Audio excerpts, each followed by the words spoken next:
Hello everybody, how are you doing? I hope you are doing well.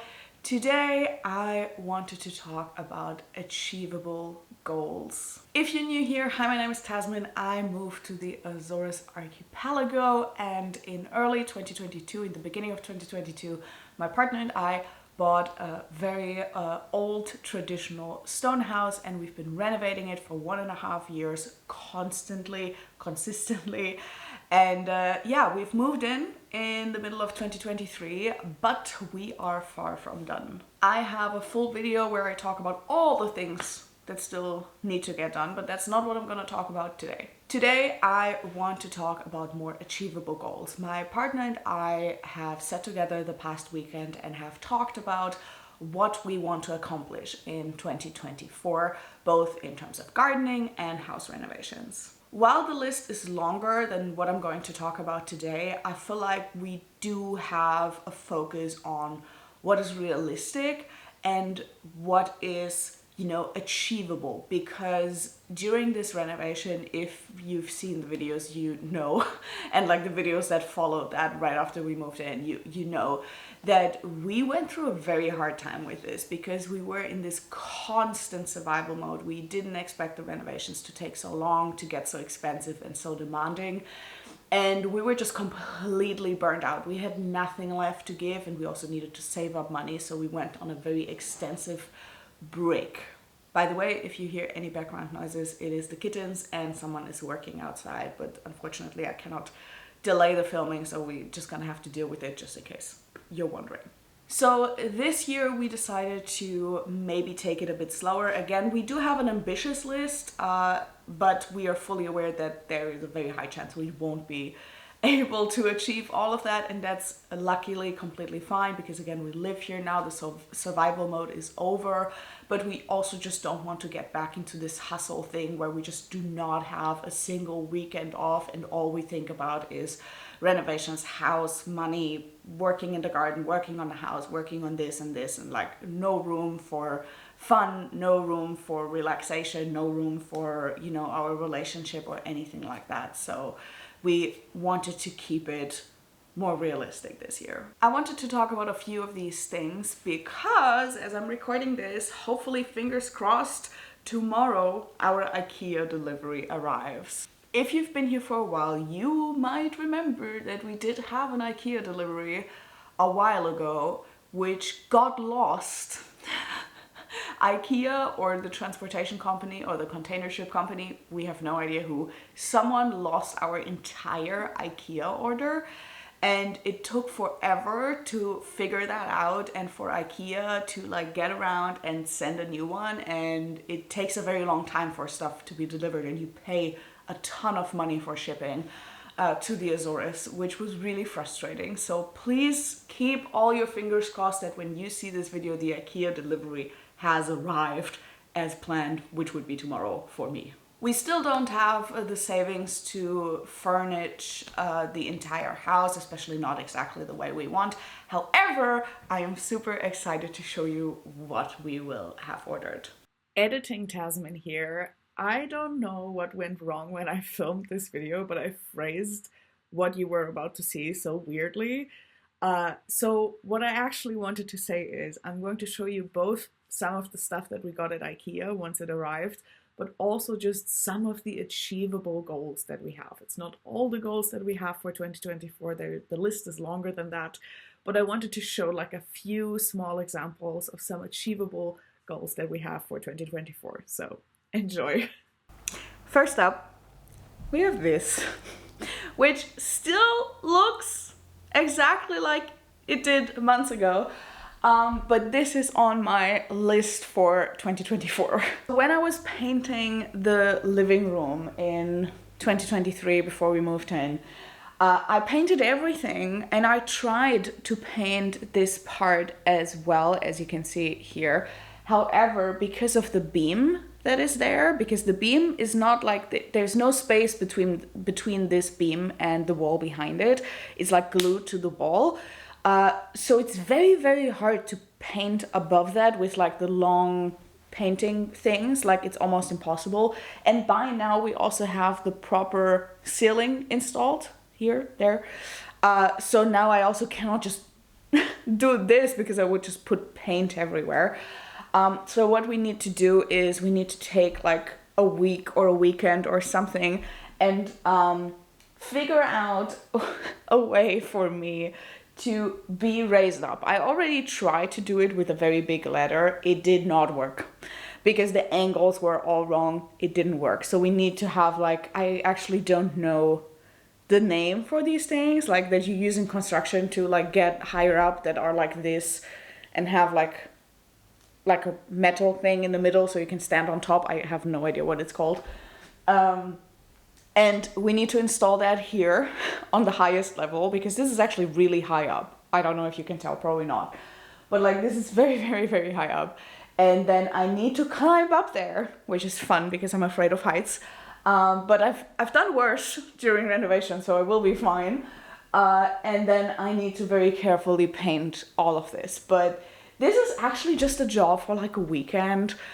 We just need to, you know, like clean the floor underneath, prepare everything. Like the preparation is the hard bit. And also we are out of paint. So we need to buy new paint, which money, money, money must be funny. So yeah, that is the first thing on the list for 2024. Even though it will probably not be the first thing that gets done, more like one of the last things, but it is on my bucket list for this year. You can call me out if by the end of the year this still looks like that.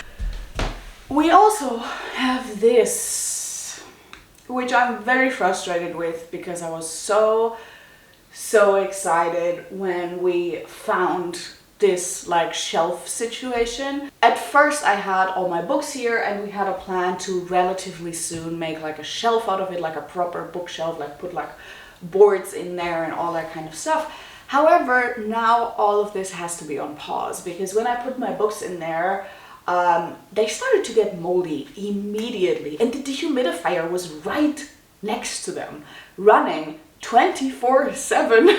So something was definitely wrong here, and we figured it out by now, and that is that behind this wall and the altar that you always see behind me, made out of the lava stone, behind this whole wall here is the water tank.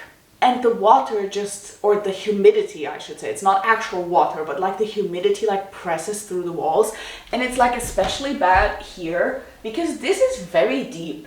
Like, I don't know if you can see that, but like this is super deep, meaning that this back wall here is probably very, very thin. Like there's very little wall between this and the water in the water tank. And it got confirmed for me because this is basically split in half. Everything that is stored on the left, which is why at the moment everything's just stored on the left, does not get moldy. It's fine. But everything that you store on the right gets moldy immediately. We actually had an incident because we didn't realize how bad it was with a box that we will now have to throw in the garbage, including half of the things that were inside, which is a very huge bummer because it was like my personal stuff that I brought from Germany. I'm very upset about.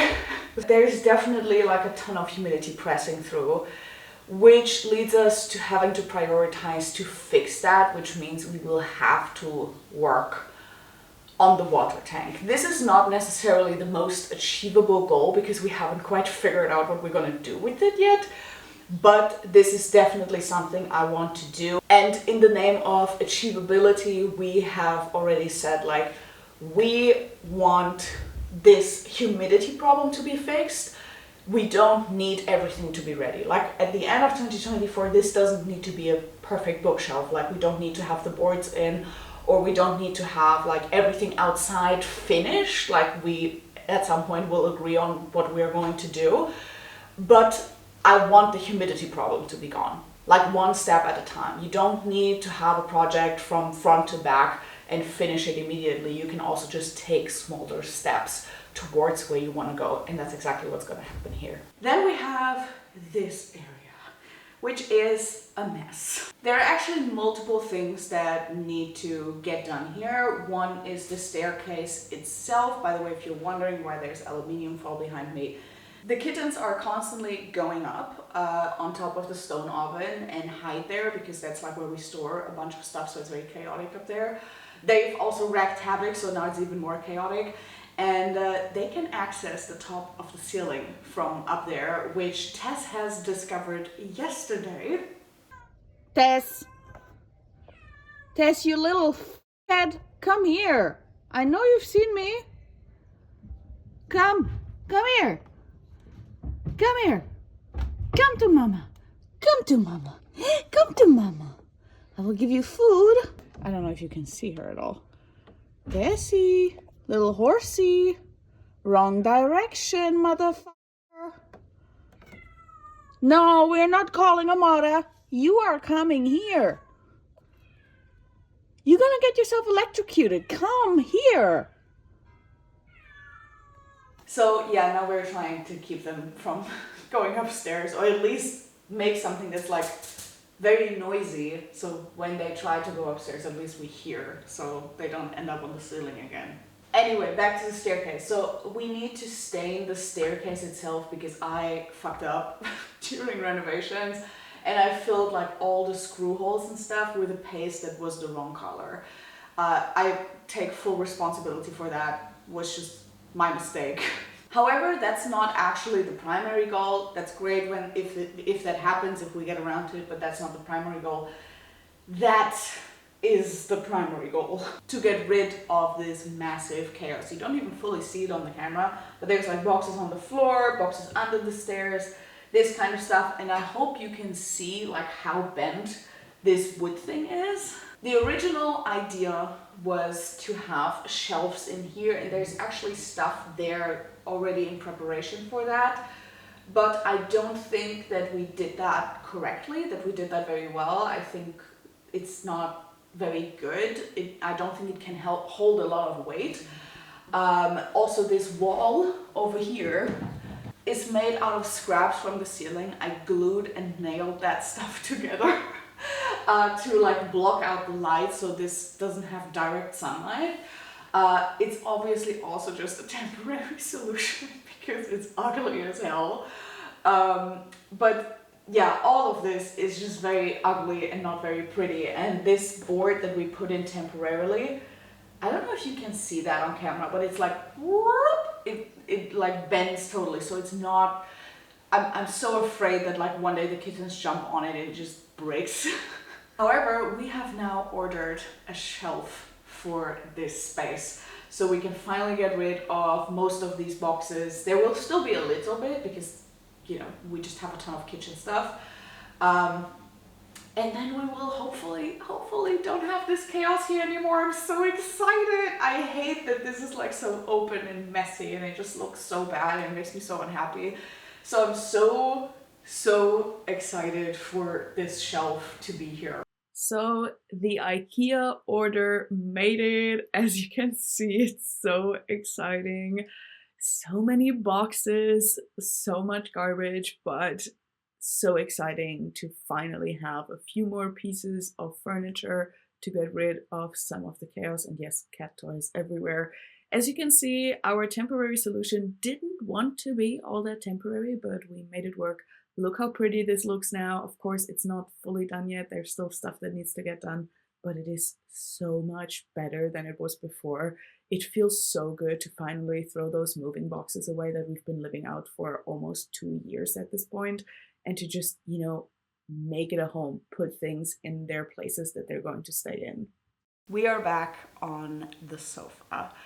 And I just wanted to have a little chit chat about the whole topic of achievable goals. Because I don't know about you guys, but for me personally, I am a lot on the internet, I am a lot on YouTube and on Instagram, and I do watch a lot of stuff online. And while I do know that, you know, you shouldn't compare yourself and all that kind of stuff, you still kind of do. Like, even if you know that it's bad for you and that you shouldn't do it, you subconsciously still do. And I think that was one of the main reasons why I, at some point, deleted social media off my phone during renovations, because it was just like an added pressure on top of an already unbearable pressure cooker that I was in. And it was one of the only things I could control. So I did, and I just like stepped away because it just felt weird to see all of these people on the internet seemingly like getting all of these things done, like doing all of these massive renovations like it was nothing. And don't get me wrong, I do really appreciate this content. You know, I consume it, I like it. There is no tea, no shade to any of the creators that are doing this type of content, but I just couldn't relate to it because we were struggling so hard and so much through this process.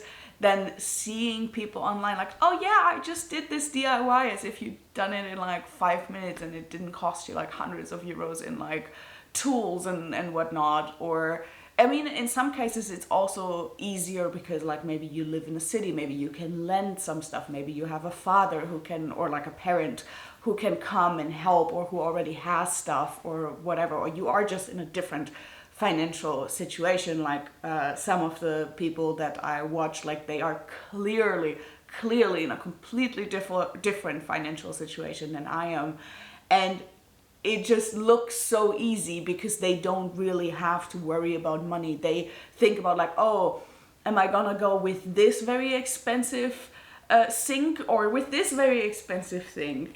I cannot talk. Sink. Oh my god, why is this so hard?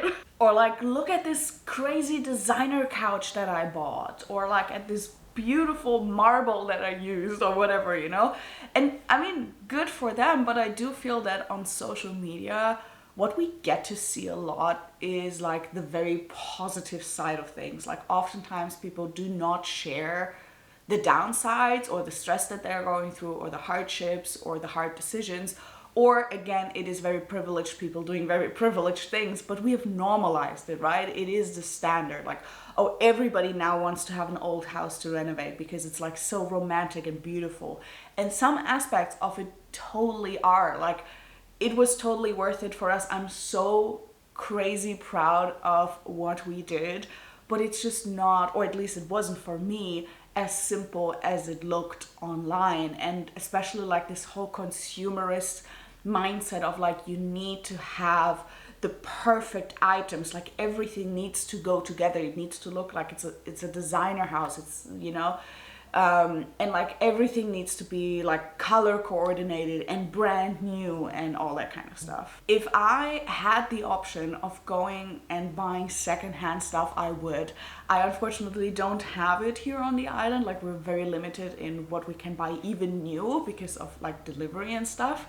But like, we don't have a secondhand store for furniture or any of these kind of things. There is Facebook Marketplace, but they barely have stuff on there. And I do sometimes take a little bit of issue with that, because if you didn't know, like, sustainability is super important to me. And like this consumerist mindset of like, everybody needs to have this perfect house that is like clean all the time and has like this designer sofa here and this beautiful paint over there, or like, oh, let's paint our entire house colorful. That's so beautiful, and I love that for the people, and I wish I could do the same, but paint is expensive. And I feel like it sets the standard like so high that when you cannot reach it, you feel like a failure.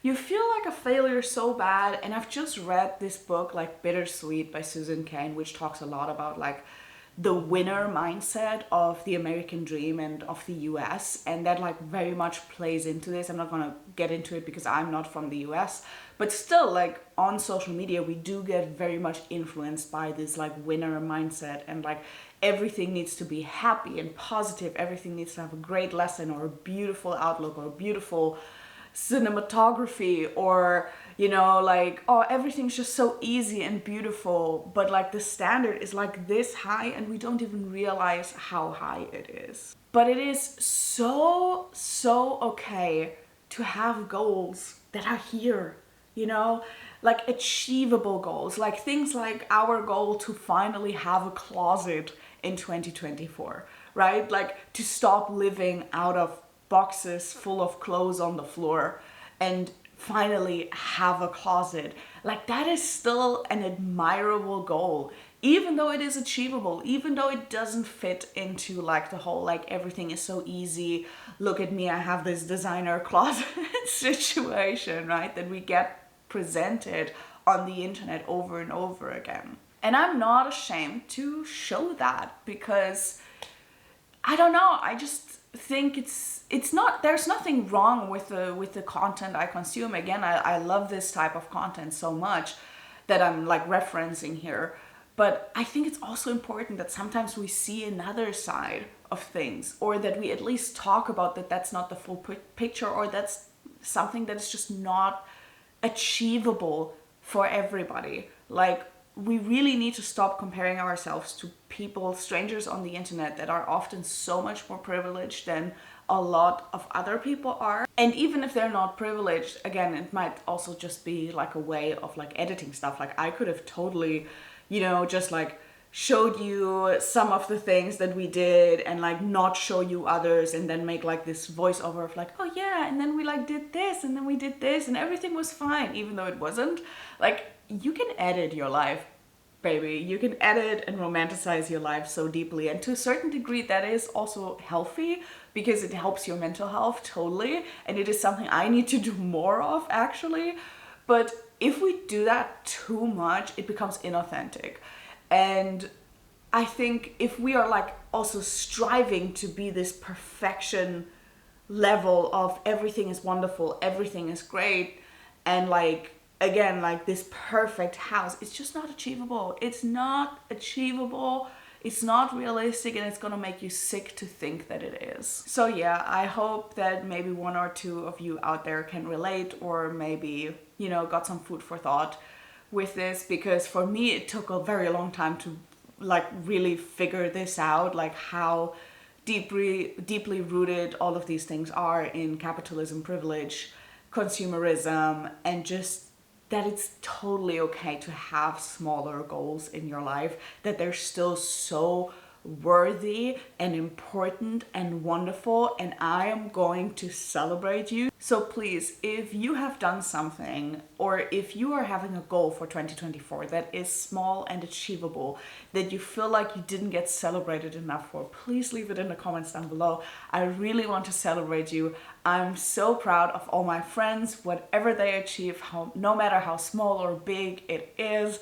And I'm just so happy for them, and I want that to be the energy, right? I also want that to be the energy on here in this community.